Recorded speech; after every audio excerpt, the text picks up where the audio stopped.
Next up, and I saw this last night. John Orand of Puck has a newsletter that comes out a couple of times a week. I'm a subscriber. And once every 2 weeks, once a week, there's something in there that I think is relevant to the PFT audience. And it's very relevant to learn more about the ambitions of Netflix. Netflix found a way to slip through the cracks and bogart a couple of games, a couple of high-profile games. Took from what presumably would have been CBS, 2 games that got moved from Sunday to Christmas Day. They had Chiefs at Steelers, they had Ravens at Texans. And Amazon wasn't happy because we're the streaming partner. We should have had those games on Christmas Day. Other networks probably not happy. A couple of, pretty good games that could have gone in primetime on NBC, primetime on ESPN, CBS package, Fox package. So what's Netflix want to do? Now, there was a time when I thought Netflix is positioning itself to buy the inevitable Sunday morning, 9:30 a.m. Eastern international series. We see about, 3 or 4 of those games now, maybe 5, between England and Germany. Spain is on the docket this year. When you consider Netflix's global footprint, you get that 9:30 a.m. Eastern game later in the day in Europe, later in the day as we go farther to the east. You can get a potentially massive audience for that early Sunday morning U.S. East Coast time game. And when I was running that by somebody, and I can't remember who it was, but I do remember what was said. The response was, Netflix is going to be thinking bigger than that. Netflix doesn't want a less than package because those early Sunday morning games don't get the ratings like the games later in the day do.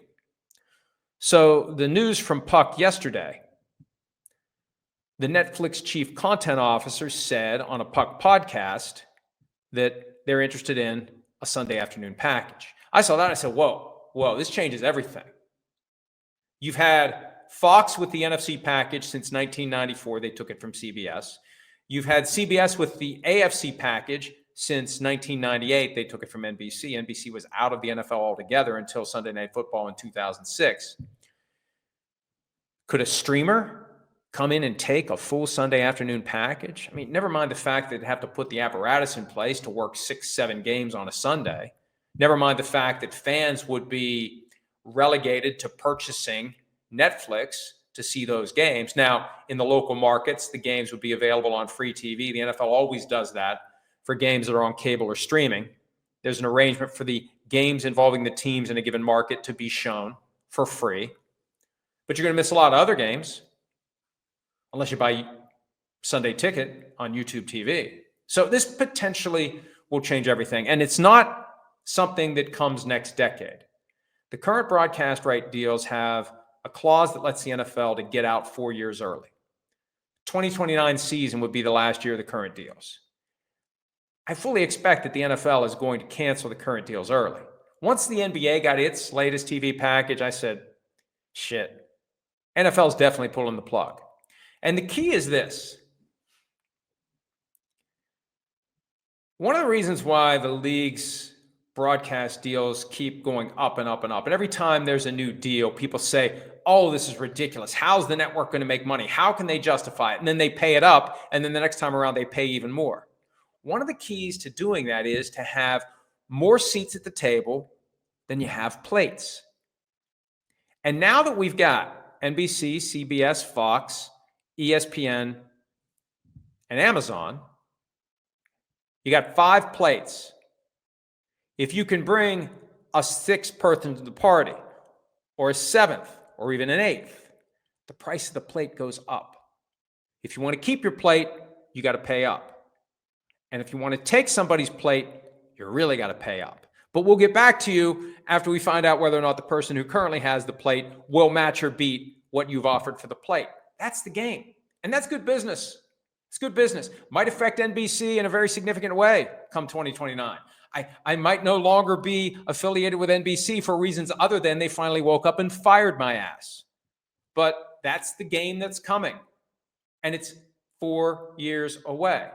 and Netflix is interested in taking one of the major packages. That is huge news, because then what happens to Fox or CBS? I mean, shit, Fox has its contract with Tommy, $37.5 million, 10-year deal. The math doesn't work. He might be working the F1 races. Do they have baseball?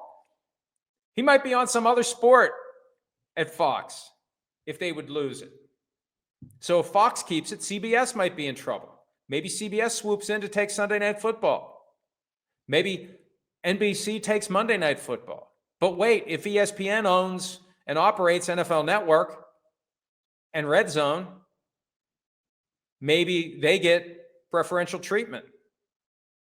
Maybe NBC is left holding the bag. Maybe Amazon is left holding the bag. Somebody's going to be left holding the bag, or somebody that currently has one of the plates is going to get the tapas menu. They're going to get the small plate of the Sunday morning international game. Oh, you want to pay less? Okay, you get the games that get far fewer eyeballs. You can have the Sunday morning international series. So change is coming, and Netflix has made that clear by stating its intention that it's interested in one of the Sunday afternoon packages. It's going to be a wild 4 years. I hope I live to see what happens. Hi, it's Mike Florio. Thanks for watching PFT on YouTube. Hit subscribe for the latest news and analysis from Pro Football Talk.